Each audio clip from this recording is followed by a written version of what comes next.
Selamat pagi anak-anakku semuanya.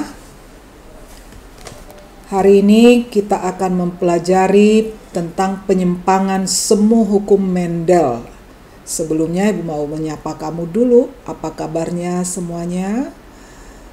Ibu berdoa kiranya kamu senantiasa dalam keadaan sehat-sehat, tidak ada kurang suatu apapun. Kita dapat belajar dengan semangat dalam walaupun secara virtual ya.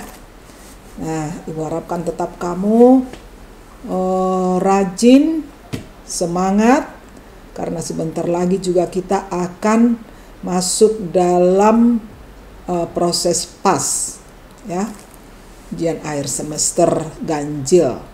Nah, pada minggu-minggu yang lalu Ibu telah menginformasikan atau memberi pembelajaran tentang hukum Mendel, pola-pola hereditas, hukum Mendel 1, hukum Mendel 2, khususnya hukum Mendel 2, yaitu di mana perkawinan antara dua sifat beda, dan kaidahnya menyatakan bahwa setiap alela dapat berpasangan secara bebas dengan alela lainnya walaupun tidak sealela. Misalkan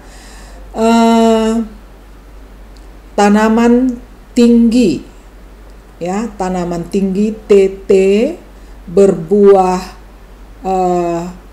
manis MM, berarti dua sifat beda, tinggi manis, dibastarkan dengan tanaman batang pendek buah asam. Oke. Nah, jadi T-nya itu ya, T-nya itu nanti dapat berpasangan dengan M kan, walaupun mereka itu tidak sealela. Masih ingat apa yang dimaksud dengan sealela? Yang sealela itu kan T dengan T besar dengan T besar, T besar dengan T kecil, itu yang sealela. Tetapi dalam hukum Mendel 2 dapat berpasangan, yaitu suatu gen yang tidak sealel. Jadi tinggi atau T besar dapat berpasangan dengan alela lain, yaitu M, padahal mereka tidak sealela. Nah, itu yang terjadi di hukum Mendel 2, dan perbandingannya adalah 9 banding 3 banding 3 banding 1. Masih ingat ya perbandingan dihibrid pada hukum Mendel kedua. Nah, apakah selamanya, yaitu hasil hibridisasi atau hasil pembastaran dihibrid ya, apakah selamanya perbandingan F2-nya itu adalah 9 3 3 1 ya. Nah, ternyata setelah diteliti oleh Mendel, tidak selamanya perkawinan antara dua sifat beda itu menghasilkan perbandingan 9331. Makanya dikatakanlah itu adalah perbandingan atau penyimpangan semu hukum Mendel ya. Oke, kita lihat penyimpangan semu hukum Mendel itu ada peristiwanya, ada 4: atavisme, kriptomeri, gen komplementer, epistasi hipostatis, dan polimeri ya. Jadi 1, 2, 3, 4, 5, ada 5 peristiwa penyimpangan semu hukum Mendel. Yang pertama adalah atavisme. Atavisme itu adalah interaksi beberapa pasangan gen yang menghasilkan sifat yang baru. Interaksi beberapa pasangan, interaksi itu kan hubungan ya, beberapa pasangan gen yang menghasilkan sifat baru. Nah, di sini atavisme itu adalah membicarakan tentang bentuk-bentuk pial ayam. Pial itu jengger, ini yang di kepala ayam tersebut ya. Nah, ternyata pial ayam itu ada 4 jenis. Itu pial single. Ini pial single atau disebut pial bilah atau biji, itu dibawakan oleh genotip R kecil, R kecil, P kecil, P kecil, berarti dia resesif. Kemudian ayam yang berpial P ya, itu dibawakan oleh genotipe, yaitu P besar, P besar boleh. Kalau ada P dibuat garis seperti ini berarti pasangannya ini boleh, yaitu P besar boleh P besar P kecil, ya tahu? Udah pernah kan diinformasikan sama Ibu ya?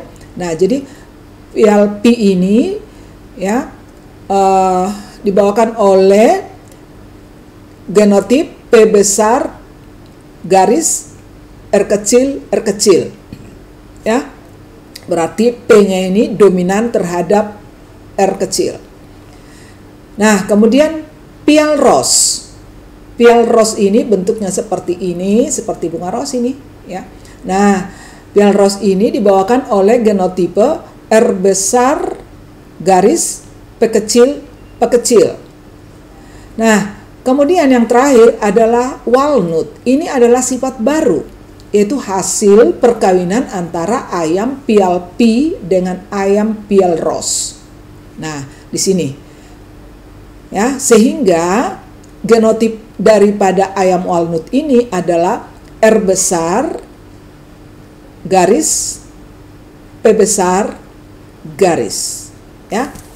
Nah, jadi ini ada interaksi antara beberapa pasang gen, interaksi R besar dengan P besar menghasilkan sifat yang baru. Interaksi antara R besar dengan P kecil itu ros. Interaksi antara P besar atau ayam P, perkawinan antara ayam P dengan ayam ros tapi resesif ya, ros tapi resesif, rosnya itu menghasilkan ayam P. Lalu ayam ros yang resesif dengan ayam P yang resesif ya, itu akan menghasilkan ayam yang berpial bilah atau biji atau single. Nah, itu ada di buku halaman 179.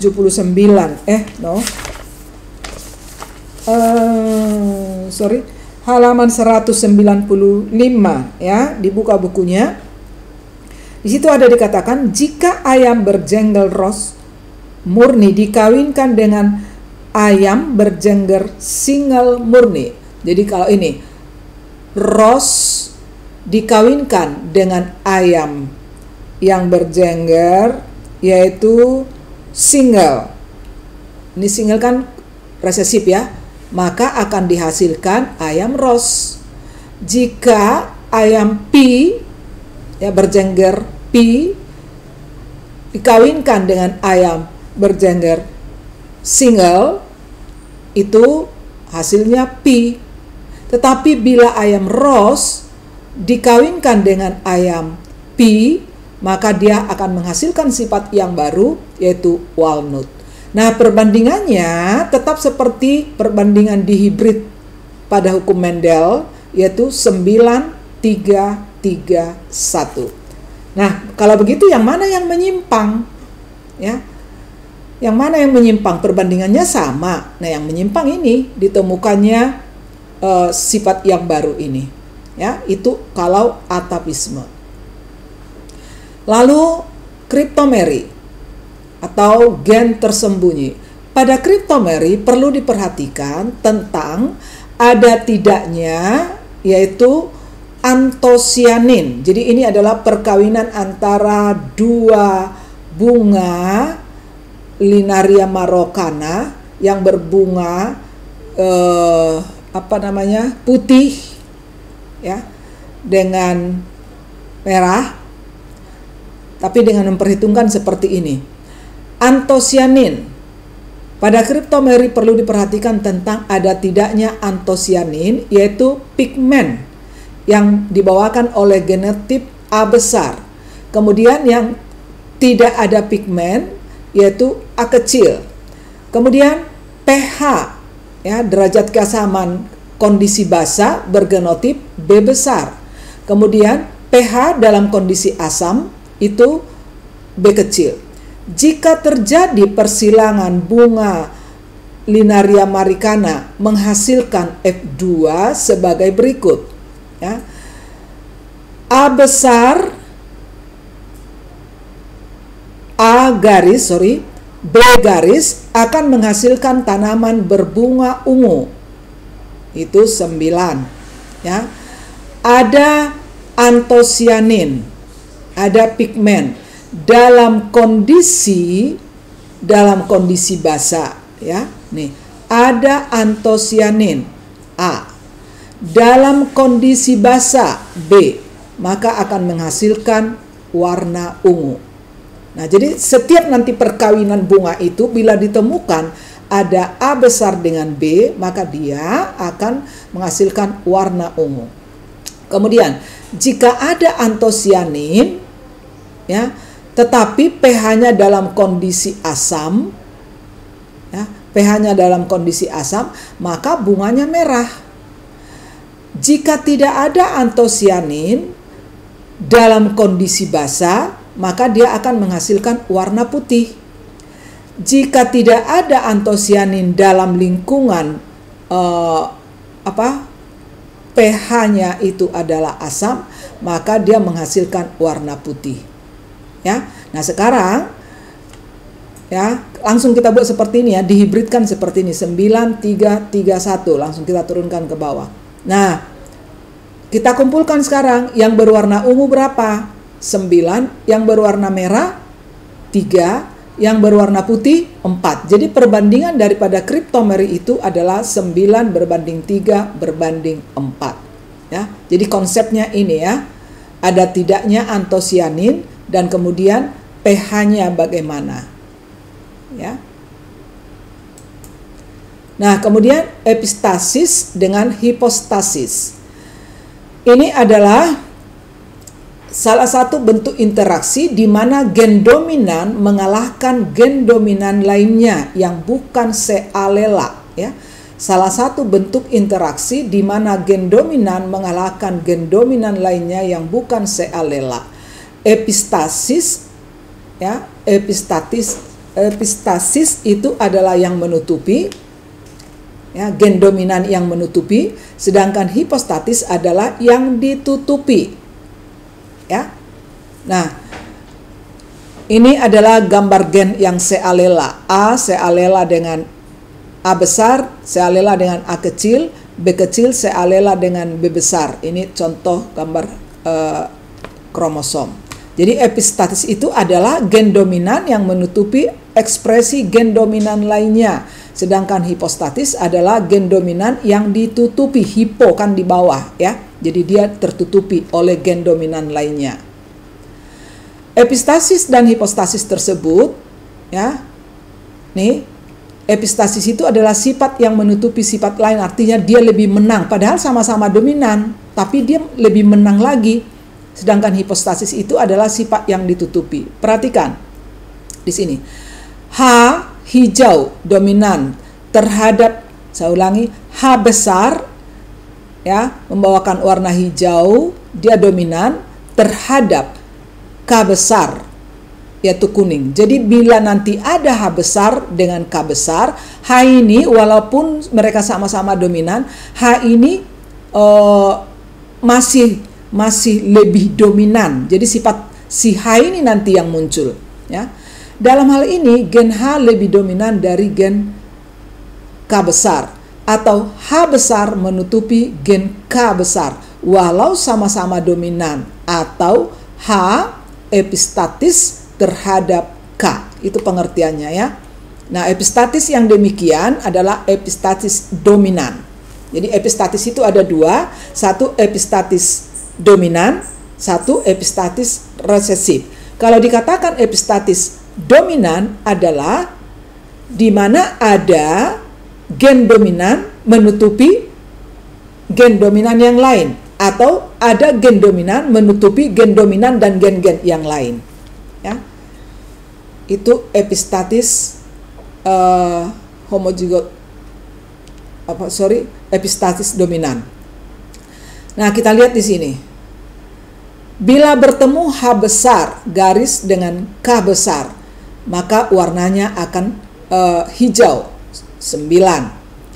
Bila bertemu H besar dengan K kecil, maka warnanya hijau. Ya, jangankan KK kecil, K besar aja ditutupi, apalagi K kecil. Ya, jadi H besar itu lebih dominan terhadap gen-gen yang lain, termasuklah itu ke K besar. Nah, sekarang di sini H kecil ya,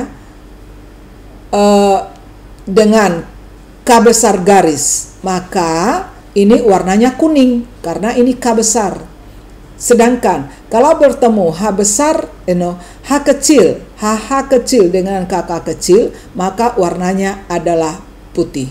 Langsung tuliskan seperti ini, 9, 3, 3, 1. Maka berapakah perbandingan, yaitu epistasis hipostasis yang dominan adalah 9 tambah 3 warna hijau 12, kuning 3, putih 1, maka perbandingannya adalah 12 berbanding 3 berbanding 1. Ya, jadi ini konsepnya, ini urutannya ini ingat terus ya. 9, 3, 3, 1. Lalu epistatis negatif atau resesif. Epistatis negatif atau resesif jika gen yang menutupi gen lainnya bersifat homozigot resesif. Homozigot resesif ini dapat menutupi gen lainnya yang bersifat dominan, baik yang sealel maupun yang tidak sealela. Contohnya, rambut tikus dikendalikan oleh 2 macam enzim. Satu, yaitu gen B, menentukan warna black, bukan black ya, black.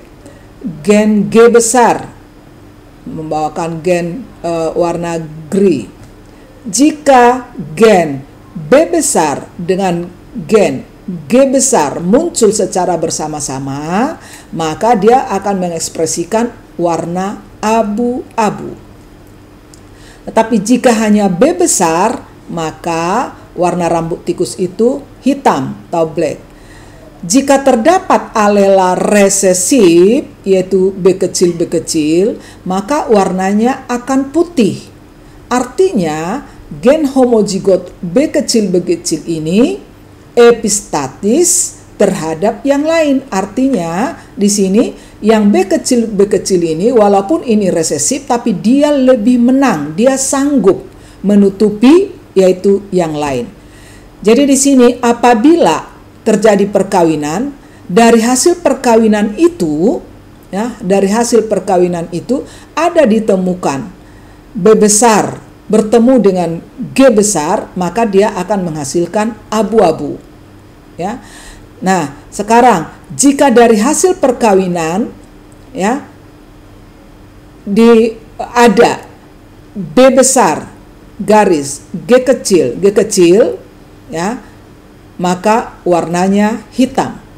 Tetapi bila ada ditemukan B kecil bintang-bintang, artinya B kecil boleh nanti berpasangan dengan G besar, boleh berpasangan dengan B besar, boleh berpasangan dengan G kecil. Pokoknya setiap ada B kecil, karena ini adalah epistatis sifatnya atau menutupi yang lain, maka warnanya menjadi putih. Maka perbandingan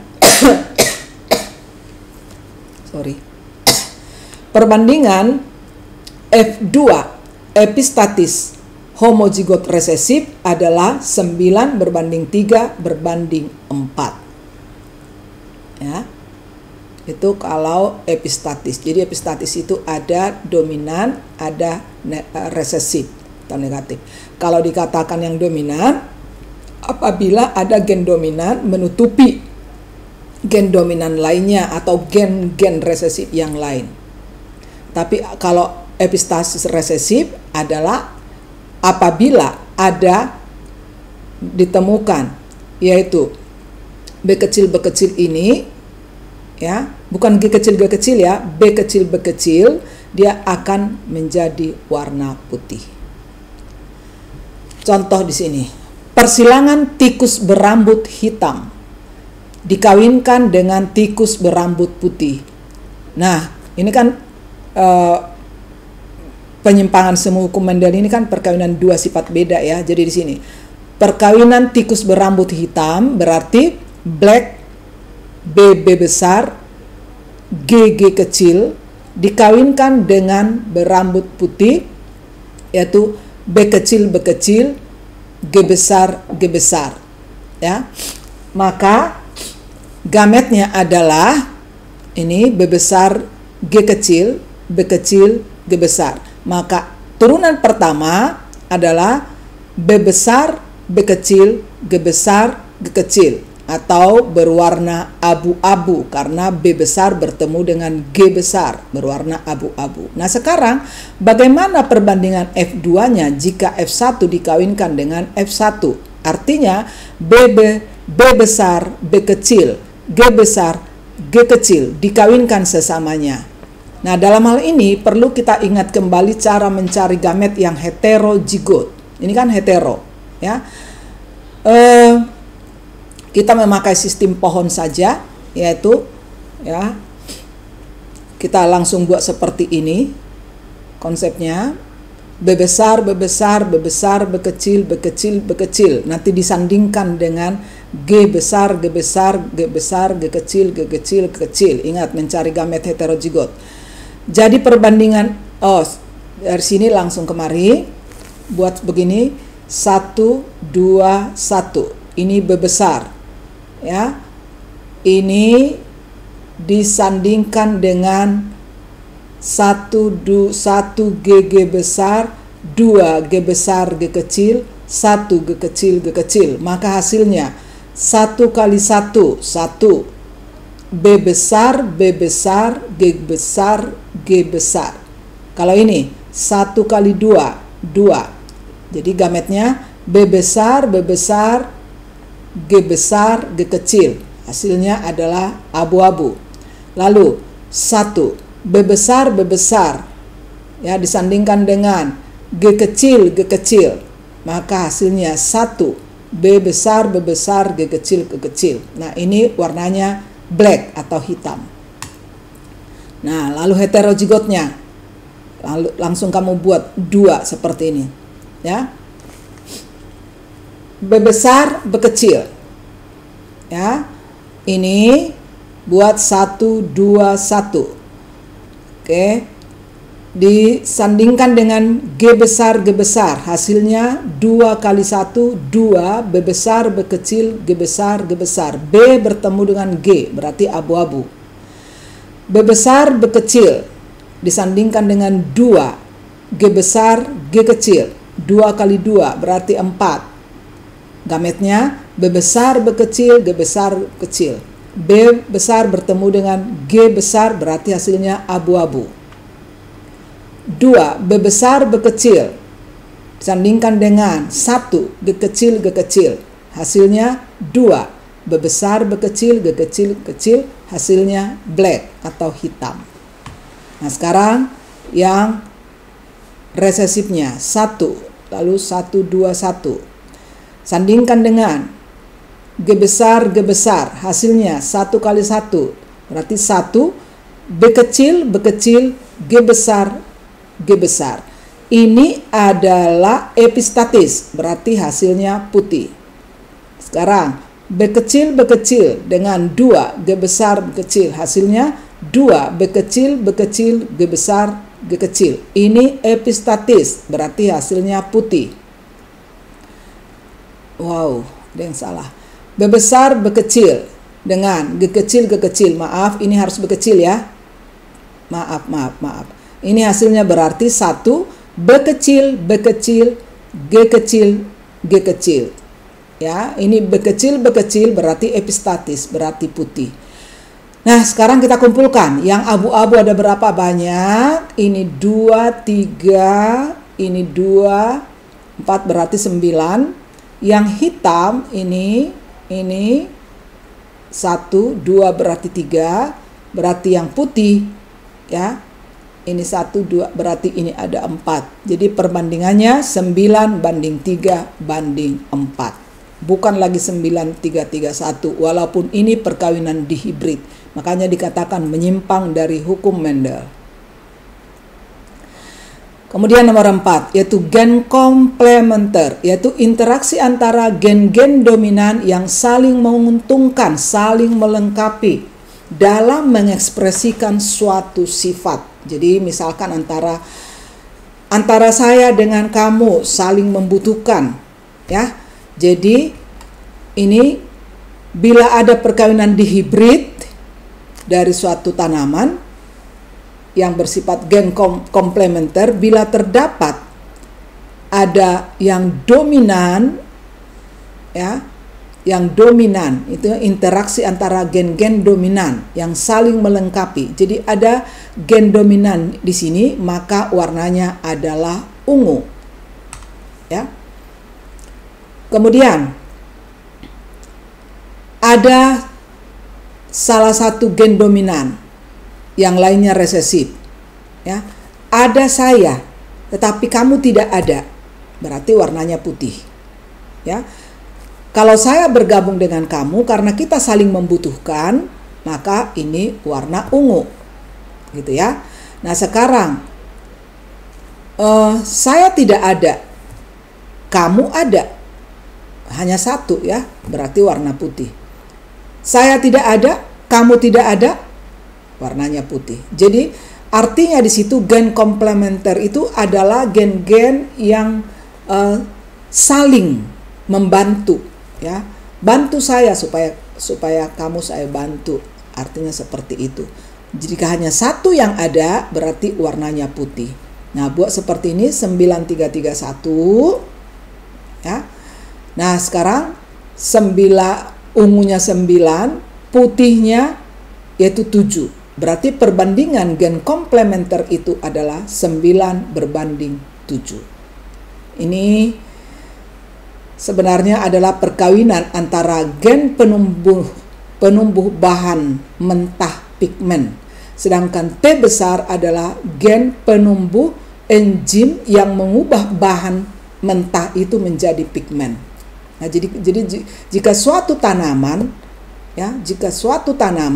di mana tanaman tersebut mempunyai gen penumbuh bahan pigmennya dibastarkan dengan suatu tanaman, ya, dengan di mana dia mempunyai gen penumbuh enzim mengubah bahan mentah, maka ini nanti warnanya menjadi ungu. Ya. Jadi kalau dikatakan membicarakan tanaman gen komplementer, tanaman ungu, ya, tanaman ungu dibastarkan dengan tanaman putih, maka di sini ungunya adalah G garis P garis, ya. Dibastarkan dengan putih, boleh ini, boleh ini, boleh ini, ya. Jadi konsepnya gen komplementer itu ini, jika ada G besar, P besar, maka warnanya ungu, ya. Polimeri adalah 2 atau lebih gen mempengaruhi satu sifat yang sama. Polimeri ini membicarakan tentang warna bunga. Ya, bila pada hasil perkawinan ada gen yang dominan, maka warnanya ada merah. Jadi perkawinan antara dua tanaman membicarakan tentang warna. Jika F2-nya mempunyai tanaman merah, ya, dikawinkan dengan tanaman putih. Nah, jika F2-nya itu ada seperti ini, M besar, M besar, M besar, M besar, atau M besar, M kecil, M besar, jadi M garis M besar garis M besar garis, maka warnanya merah. Nah, M besar garis M kecil, warnanya merah. M kecil, M besar garis, warnanya merah.